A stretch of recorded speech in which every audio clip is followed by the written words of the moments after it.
കമ്പ്യൂട്ടറിന്റെ കടന്നുവരവിനെ തടഞ്ഞതിലൂടെ രാജ്യത്ത് നടക്കേണ്ടിയിരുന്ന സാങ്കേതിക വിപ്ലവത്തിന് മങ്ങലേറ്റെന്ന് വി.കെ. ശ്രീകണ്ഠൻ എം.പി. എന്തിനേയും കണ്ണടച്ചെതിർക്കുന്ന സമീപനത്തിലെ മാറ്റം ഗുണകരമാണെന്നും എം.പി. പറഞ്ഞു.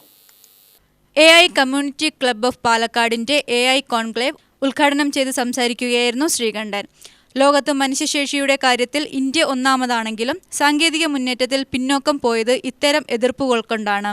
എന്തിനേയും എതിർക്കുകയല്ല, ഗുണകരമായവയെ സ്വീകരിക്കാനുള്ള സമീപനമാണ് വേണ്ടത്. സാങ്കേതിക വിദ്യകളെ അവഗണിച്ചുകൊണ്ട് ഇനി മുന്നോട്ടു പോവാൻ കഴിയില്ല. വിദ്യാഭ്യാസ രംഗത്തെ സാങ്കേതിക വിദ്യയ്ക്ക് അനുയോജ്യമായ രീതിയിൽ മാറ്റം വരുത്തേണ്ടതുണ്ട്.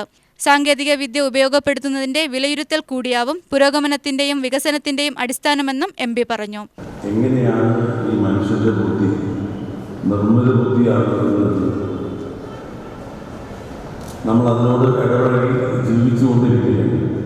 ഇനി അടുത്ത തലമുറ തീർച്ചയായിട്ടും വിദഗ്ധയില്ലാത്ത നിർബന്ധമായിട്ടുള്ള മുഴുവൻ സമയം പ്രവർത്തനത്തിൽ യന്ത്രങ്ങളെ നാടിൻ്റെ പുരോഗതി വികസനം ഒക്കെ ഉണ്ടാക്കുന്നതാണ്. ഇപ്പോൾ നിർമ്മിത ബുദ്ധി എന്ന് പറയുമ്പോൾ പല രീതിയിലും ആശങ്കയുണ്ട്. ശാസ്ത്രലോകം തന്നെ വളരെ കൗതുകത്തോടുകൂടിയാണ് ഇതെല്ലാം നോക്കിക്കാണുന്നത്. നമുക്കറിയാം, ഓരോ മിനിറ്റുകളും പുതിയ പുതിയ കണ്ടുപിടുത്തങ്ങൾ ലോകത്തെ ആകെ മാറ്റി മറിച്ചുകൊണ്ടിരിക്കുന്നു. സാധാരണ ജനങ്ങളുടെ ജീവിതത്തെ വരെ അത് കാര്യമായി കാണിച്ചുകൊണ്ടിരിക്കുന്നു. 10 വർഷം മുമ്പേ ഉള്ള സ്ഥിതിയല്ല ഇന്നുള്ളത്.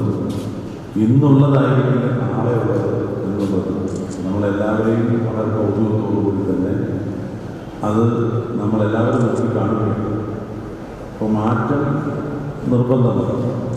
നിർമ്മിത ബുദ്ധി കൊണ്ട് പ്രത്യക്ഷത്തിൽ എന്താണ് അതിൻ്റെ ദോഷം ഗുണം പൂർണ്ണമായിട്ടും വിലയിരുത്തപ്പെട്ടിട്ടില്ല. പ്രസിഡന്റ് പരിക്കൽ രാമചന്ദ്ര മേനോൻ അധ്യക്ഷത വഹിച്ചു. Doctor P Raveendran, doctor Prahlad Vadakkepad, S Jayakumar എന്നിവർ വിവിധ വിഷയങ്ങളിൽ ക്ലാസ് എടുത്തു.